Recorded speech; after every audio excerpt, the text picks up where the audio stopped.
अजित पवारांच्या निधनानंतर फक्त 2 दिवस झाले आहेत आणि राष्ट्रवादी काँग्रेसने सुनेत्रा पवारांना राज्याची पहिली महिला उपमुख्यमंत्री बनवण्याचा निर्णय घेतलाय।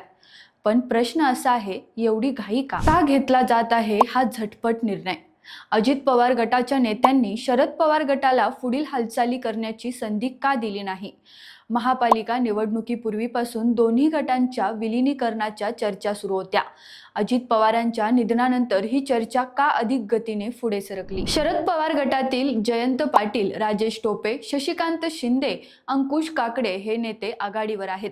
अजित पवार गटाकडील प्रफुल्ल पटेल, सुनील तटकरे, छगन भुजबळ अगदी मोठ्या नेत्यांनी अद्याप खुली भूमिका घेतलेली नाही।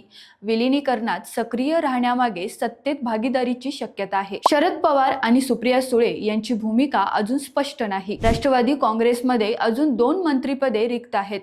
विलीनीकरणानंतर शरद पवार गटाचे नेत्यांनाही मंत्रिमंडळात स्थान मिळू शकते। त्यामुळे अजित पवारांच्या निधनानंतरच 2 दिवसात उपमुख्यमंत्री पदाची निवड आणि अन्य मंत्रिपदांबाबत झटपट निर्णय घेण्यात येत आहे। सुनेत्रा पवारांसमोर आता दुहेरी आव्हान आहे। स्वतःचे दुःख विसरून कुटुंब आणि पक्ष सांभाळणे।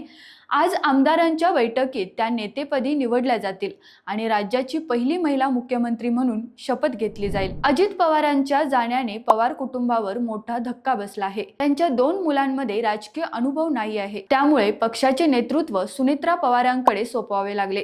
सुनेत्रा पवार खंबीर वृत्तीच्या बारामती मतदारसंघ आणि संस्थांमध्ये सक्रिय आहेत।